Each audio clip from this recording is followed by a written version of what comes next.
அன்பான தாய் தமிழ் சொந்தங்கள் அனைவருக்கும் வணக்கம். அனைத்து தகவலையும் சொல்லியிருப்பாங்க, பேசியிருப்பீங்க.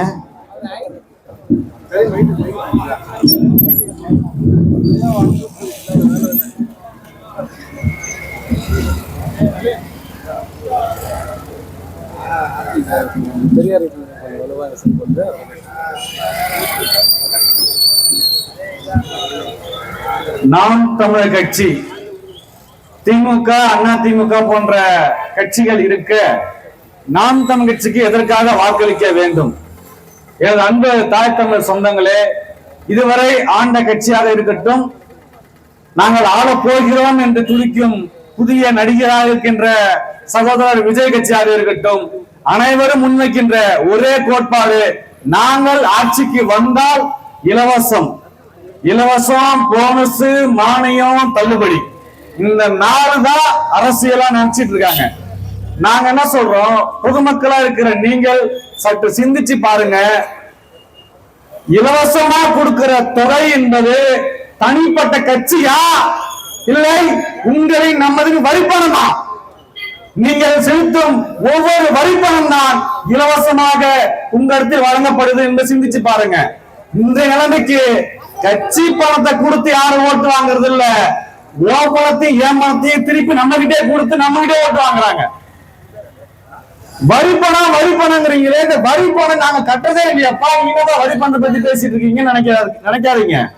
வரிப்பணம் என்பது கரண்ட் பில் கட்டுற மாதிரி நீங்க வரிசை கட்டுறது இல்ல. இந்த கடையில நீங்க ஒரு டீ சாப்பிடுறீங்க, ஒரு பண்ணு சாப்பிடுறீங்க, ஒரு ஷாம்பு வாங்குறீங்க, சோப்பு வாங்குறீங்க, ஒரு பழம் வாங்குறீங்கன்னா, 10 ரூபா பேஸ்ட் வாங்குறீங்கன்னா அதுல 9 ரூபா கடை உரிமையாளருக்கும் உற்பத்தியாளருக்கும் போகுதுன்னா 1 ரூபாய் அரசாங்கத்துக்கு போகுது. நீ சட்டை வாங்குற, வேஷ்டி வாங்குற, துண்டு வாங்குறன்னா நீ வாங்குற ஒவ்வொரு பொருளிலும் 2 ரூபாய் 3 ரூபாய் அரசாங்கத்துக்கு வரியா போகுது. 8 கோடி மக்கள் வாழ்ற தமிழகத்துல ஒவ்வொரு நகரம் ஆகிற வியாபாரமும் நீங்கள் செலுத்தும் ஒவ்வொரு வரிப்பணம் தான் இந்த தமிழக அரசனுடைய முதலீடு. இந்த முதலீடை சரியாக, சமமாக, தரமாக வழங்க வேண்டும். அதுதான் அரசியல். அன்பு சொந்தங்களே, இலவசமாக எதை தர வேண்டும் என்று நீங்கள் சிந்தித்து பார்க்க வேண்டும் என்றால் ஒன்றை தெளிவாக புரிந்து கொள்ளுங்கள். தனி ஒரு மனிதனால் வாங்கி கொள்ள முடியாத ஒன்றை அரசு இலவசமா தரணும். தனி ஒரு மனிதன் என்னால் லேப்டாப் வாங்கிக் கொள்ள முடியும், தனி ஒரு மனிதனால் இருசக்கர வாகனம் வாங்கிக் கொள்ள முடியும், தனி ஒரு மனிதனால் ஃப்ரிட்ஜ் வாங்கிக் கொள்ள முடியும், தனி ஒரு மனிதனால் அடுப்பு வாங்கிக் கொள்ள முடியும். ஆனால் தனி ஒரு மனிதனால் மருத்துவமனை கட்டி வைத்தியம் பார்க்க முடியாது. தனி ஒரு மனிதனால் சாலை அமைத்து அதில் பயணம் செய்ய முடியாது. தனி ஒரு மனிதனால் பேருந்து நிலையம் அமைத்து வாகனத்தை இயக்க முடியாது, பயணம் செய்ய முடியாது. தனி ஒரு மனிதனால் மின்சாரத்தை உற்பத்தி செய்ய முடியாது, அனுபவிக்க முடியாது. தனி ஒரு மனிதனால் வானூர்தி அமைக்க முடியாது. தனி ஒரு மனிதனால் ரயில் நிலையங்கள், தொடர் நிலையங்கள் உருவாக்க முடியாது, பயன்படுத்த முடியாது. அன்பு சொந்தங்களே, இதைத்தான் அரசு இலவசமாக தர வேண்டும். தனி ஒரு மனிதனுக்கு எதெல்லாம் கிடைக்க வேண்டுமோ அதுதான் இலவசமாக வழங்கணும். அதைத்தான் எங்க அண்ணன் சீமான் சொல்கின்றார். நாங்கள் ஆட்சிக்கு வந்தால் சரியான, சமமான மருத்துவத்தை நாங்கள் தருவோம் என்று சொல்றோம். இப்ப சரியாதான்பா வருது, மருத்துவம் நல்லா தானே இருக்கு, அதுல என்ன குறை அப்படின்னு கேட்க கூடாது. உங்க குழந்தைக்கு 10 வயசு குழந்தை, 15 வயசு குழந்தைக்கு ரொம்ப உடம்பு காய்ச்சலா இருக்கு, சீரியஸா இருக்குன்னா நீங்க அரசு மருத்துவமனைக்கு போவீங்களா இல்ல தனியார் மருத்துவமனைக்கு போவீங்களா? அரசு மருத்துவமனைக்கு போக மாட்டீங்க. காரணம் ஏன்? பயம். போனா குழந்தை இறந்துங்கிற பயம். ஆனா தனியார் மருத்துவமனைக்கு போனா குறைக்குங்கிற நம்பிக்கை. இந்த நம்பிக்கைய சீமான் வந்தா தருவாங்கிறோம். குழந்தைய அரசு காப்பாத்துங்கிற நம்பிக்கையை நாங்க தரோம். தரமாத்தோம், மருத்துவத்தை தரமாத்தோம். இதெல்லாம் சாத்தியமா கேட்பீங்க. சாத்தியம். பக்கத்துல இருக்க பாண்டிச்சேரியில தர முடியுது, தனியின் பிரதேசமாக்கின்ற பாண்டிச்சேரியில முடியுதுன்னா அதுல கொடுக்கிற 50% விடுமா இந்த தமிழ் அரசுல கொடுக்க முடியாது? ஏதாவது முடிவு சிக்மா போன்னு சொல்றீங்கல்ல, அப்ப அந்த அரசுல எப்படி முடியுது? தனி ஒரு முதலாளியாக இருக்கின்ற மருத்துவத்தை தனி முதலாளி தரமாக, சமமாக, நல்லாக கொடுத்துருவாருன்னா 8 கோடி அரசால் நிறுவப்பட்ட ஒரு அரசால் ஏன் முடியல? நோக்கம் இல்ல. உங்க குழந்தைங்க படிக்கிறாங்க, எல்லாரும் 10வது 12வது 8வது 5வது படிக்கிறாங்க. எல்லா குழந்தைங்க எங்க படிக்கிறாங்க? தனியார் பள்ளியில படிக்கிறாங்க. ஏன் அரசு பள்ளியில படிக்கல? சரியா தரமான கல்வி இல்ல. நல்லா சிந்திச்சு பாருங்க. 500க்கும் 1000க்கும் மாசம் 2000 3000க்கு நீங்க இலவச மத்த எதிர்பார்க்கறீங்களே, உங்க குழந்தைகளை வருஷத்துக்கு 1 லட்சம் ரூபாய் நீங்க ஃபீஸ் கட்டுறீங்க. ஏன் கட்டுறீங்க? பிரைவேட்ல நல்லா சொல்லி தருவாங்கன்னு கட்டுறீங்க. சரிங்களா? இப்போ பிரைவேட்ல கொடுக்கிற அந்த ஒழுக்கமும் அந்த கல்விய ஒரு அரசாங்கம் கொடுத்தா 1 லட்சம் ரூபாய் மீதியா இல்லையா? ஒரு வருஷத்துல 1 லட்சம் ரூபாய் மீதி தானங்க. ஏன் முடியல? வெறும் 6000 7000 தனியார் பள்ளியில வாங்குற ஆசிரியரால உங்க குழந்தைக்கு நல்ல கல்வியை தர முடியும்னா 60000 வாங்குற அரசு ஊழியரால ஏன் உங்க குழந்தைக்கு நல்ல கல்வியை தர முடியல? நோக்கம் இல்ல, அதுக்கு மேல உள்ளவங்க சரியான பார்வை இல்ல, அரசாங்கம் வழிநடத்தல. ஏன்னா தனியார் பள்ளிகளை இதே ஆட்சியாளர்கள் நடத்துறாங்க. வியாபாரம், ஓட்டுக்கு பணம் வாங்குறீங்க, அந்த பணத்தை வாங்கிட்டு அவங்க என்ன செய்யறாங்கன்னு நினைக்கிறீங்க? இந்த கட்டடம் ஏன் இடிஞ்சு விழுந்தது? கட்டும் போது குறைஞ்சபட்சம் கட்டி அப்படியே முடிச்சிட்டு காலி பண்ணலாம் நினைச்சாங்க. அது 1 செலவுக்கு 2 செலவு வச்சுட்டு போயிருச்சு. ரிஷிவந்தித்தினுடைய ஐயா வசங்காத்தினுடைய ஆட்சி இந்த பில்டிங்கே சாட்சி. இது யாரும் சொல்லி தெரிய வேண்டிய, உங்க கண்பு எல்லாரும் பாத்தீங்கல்ல. வாக்குக்கு காசு கொடுப்பவன் சத்தியமாக திருடத்தான் செய்வான். 5 கோடி 10 கோடி ஒரு வேட்பாளர் வாக்குக்கு காசு கொடுத்து வென்றால் 20 கோடி 50 கோடி சம்பாதிக்கத்தான் செய்வார்கள். ஒரு நாய்க்கு எலும்புண்டு போறீங்கன்னா அந்த நாய் குறைக்க கூடாதுன்னு அர்த்தம். நாய் குறைக்க கூடாதுன்னா நான் திருட போறேன்னு அர்த்தம். அந்த நாயை ஏமாற்றுவது போதான் இங்க உள்ள ஆட்சியாளர்கள் உங்களை ஏமாற்றிக் கொண்டு இருக்கிறார்கள் என்பதை சற்று புரிந்து கொள்ளுங்கள் அன்பு உறவுகளே. 5 வருடத்துக்கு ஒரு முறை எதற்காக ஆட்சி, எதற்காக தேர்தல்?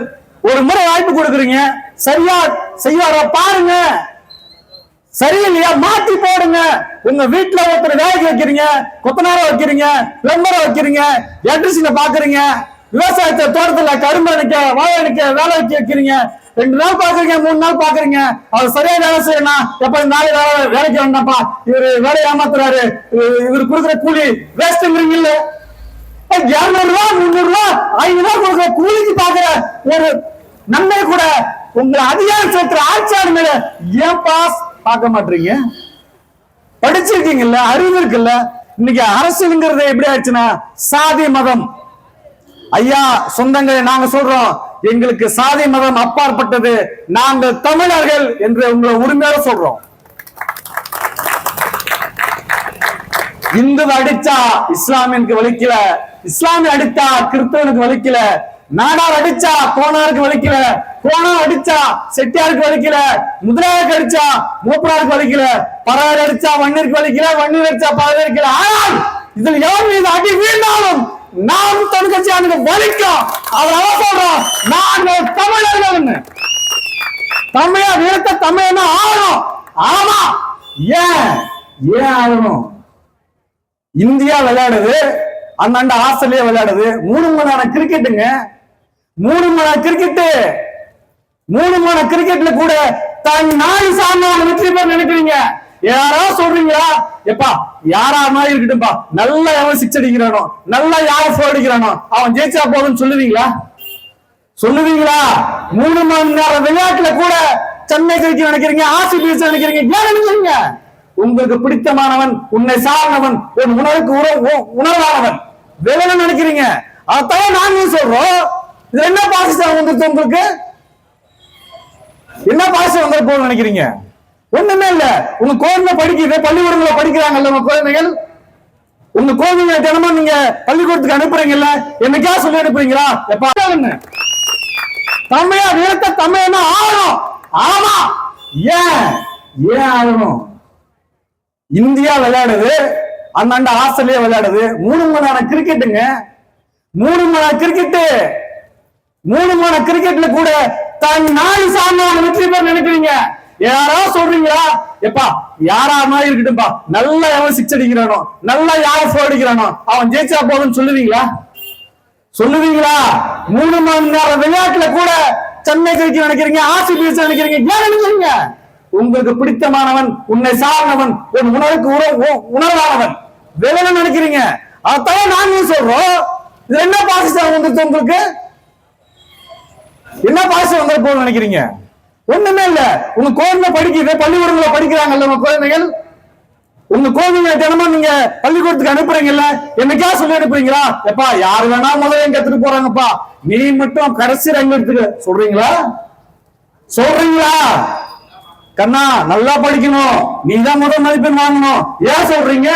100 ஒரு வகுப்பறையில 100 குழந்தைகள் படிக்கிறாங்கன்னா உங்க குழந்தைங்க முதல் மதிப்பெண் வாங்கணும் நினைக்கிறீங்களா இல்லையா?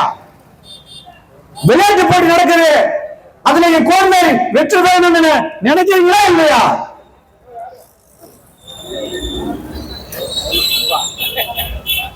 நினைக்கிறீங்களா இல்லையா?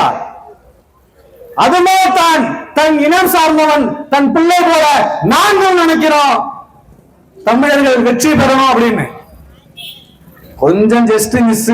ஐயா வசன கார்த்திகேயன் மிஸ் ஆயிட்டாரு. இல்லைன்னு வச்சுக்கீங்களேன், இந்த தொகுதியில பிரேமலதா வந்திருப்பாங்க. காரணம் என்ன? என்ன லாபி நடந்தது? தெலுங்கு லாபி நடந்தது. பணான ஒண்ணு மட்டும் வசன கார்த்திகேயன் இல்லைன்னு வச்சுக்கீங்களேன், இன்னைக்கு தூக்கி தூர வச்சிருப்பாங்க. காரணம் தமிழ உனக்கு தேவையான நான் பயன்படுத்திப்பேன், இல்லைன்னா தூக்கி வெளியில போடுவேன். ஐயா அங்க டீல் பேசுறதுனால இங்க முடிஞ்சு போச்சு. நாங்க திராவிட இயக்கம், நாங்க பெரியாரிய பிள்ளைகள். உங்க பிள்ளைகள் எல்லாம் பார்த்துட்டோம் ராஜா, பார்த்துட்டோம். பெரியாரிய கோட்பாடுகள் என்ன உங்களுக்கு தெரியுமா? 50 வருஷமா ஓட்டு போடுறீங்க. இதே திமுக கட்சியுடைய வேளா நிக்கிற பெரியார் அவர்கள் என்ன சொல்றாரு? தேர்தல் பாதை திருட பாதைங்கிறாரு. ஏத்துக்கிறீங்களா? இஸ்லாமியரை பத்தி என்ன பேசிருக்கிறாரு தெரியுமில்ல? இத்தனையோ விவாதிச்சிட்டோம், பேசிட்டோம். யாரையும் நம்புற மாதிரி இல்லை. நீங்க உங்களுக்கு ஒரு பிரச்சனை இருக்கு, என்ன தெரியுமா? எங்கேயோ நடக்குது. தான் வீட்டு கூரை எரியாத வரை தண்ணீர் வர பழக்கம் நம்ம இடத்தில் இல்லை. என்னைக்கு உங்க வீடு எரியுதோ அன்னைக்குதான் நீங்க பேசவே தொடங்குவீங்க. இஸ்லாமியர்கள் சொல்றாங்க, பெரியாரை யாரெல்லாம் ஏத்துக்கலையோ அவங்க எல்லாம் இஸ்லாமியர்கள் ஏத்துக்க கூடாதுன்னு பயன்பாபா சொல்லிட்டாரு.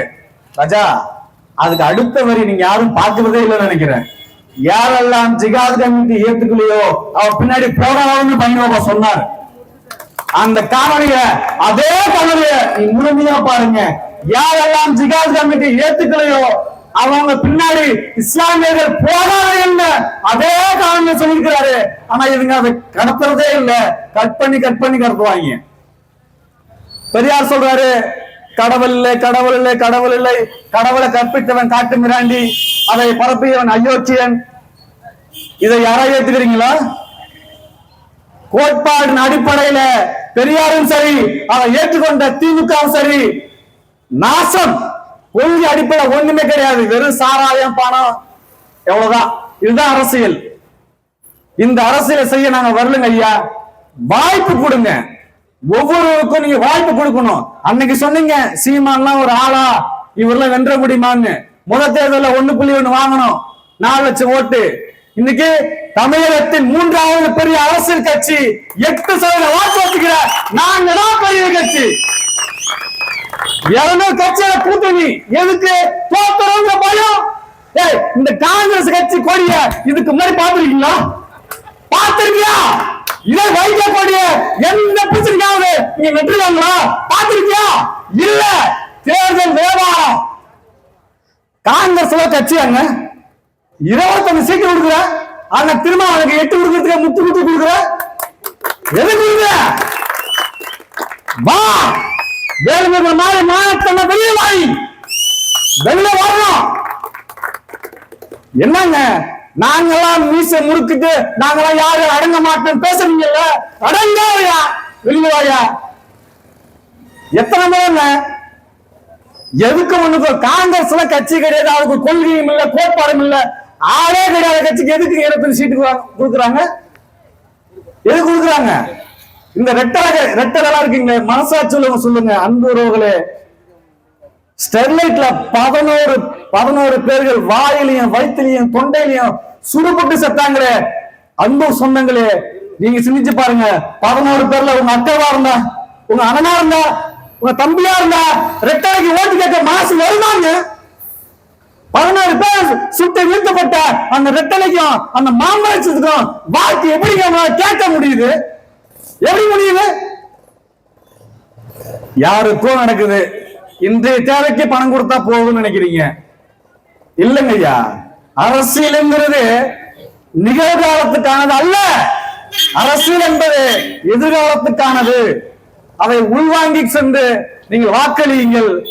இந்த ஏற்கனவே சுமந்து நிற்கும் விவசாயிக்கு உங்களின் வெற்றி வேட்பாளரான ராதிகா பிரபு அவர்களுக்கு வாக்கு இயந்திரத்தில் வரிசை எண் 3 வாக்களியுங்கள். நாங்கள் உறுதியாக வெல்வோம். செங்கமலன் சீமானின் அன்பு பிள்ளைகளான எங்களுக்கு உங்கள் பொன்னான வாக்குகளை ஏற்கனவே உழவன் சின்னத்துக்கு வாக்களித்து வெற்றி பெற செய்வீர் என அன்போடு கேட்டுக்கொள்கிறோம். நன்றி, வணக்கம்.